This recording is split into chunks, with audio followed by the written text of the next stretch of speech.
আমরা যে বিষয়ে আজকে আলোচনা করব, নেকামলের মাস রমজান। আমরা বাংলায় বলি নেকামল, আরবিতে কোরআনে কিন্তু এই শব্দটা আল্লাহ নিজে ব্যবহার করেছেন। নেকামলের আরবি কি শব্দ বা এই মানিটা যদি আপনি বলেন সংক্ষেপে।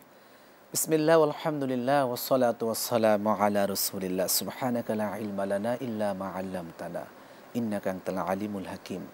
ধন্যবাদ জানাচ্ছি দেশ টিভিকে এই চমৎকার একটা আয়োজনে আমাদেরকে আমন্ত্রণ জানানোর জন্য।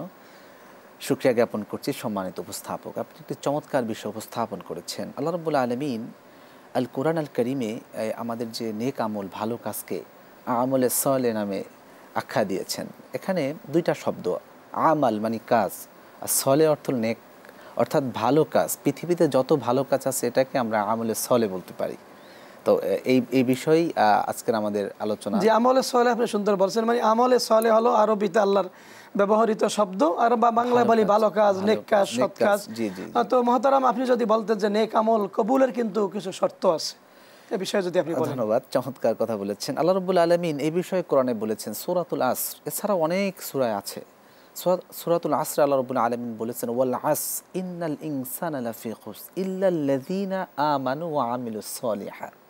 আল্লাহ বলেছেন যে সময়ের কসম দিয়ে যে পৃথিবীর সকল মানুষ ক্ষতির মধ্যে, শুধু যারা ঈমান এনেছে এবং সৎ কাজ করেছে। এজন্য যেহেতু আল্লাহ আগে ঈমানের শর্ত দিয়েছেন, এজন্য আমলে সলে কবুল হওয়ার জন্য প্রথম শর্ত হলো ঈমান আনতে হবে। আমানতু বিল্লাহ, আল্লাহর প্রতি বিশ্বাস স্থাপন করতে হবে। তাহলেই আমাদের এই আমলটা পরিপূর্ণতা লাভ করবে। যদি আমরা শুধু আমলে সলে করি, ঈমান না আনি, তাহলে কিন্তু মুসলিম হিসাবে পরকালে আমরা এটার জাযা এবং আল্লাহর পক্ষ থেকে পুরস্কার পাবো না। এই জন্য পূর্ব শর্ত হলো ঈমান আনতে হবে ইনশাআল্লাহ। জি।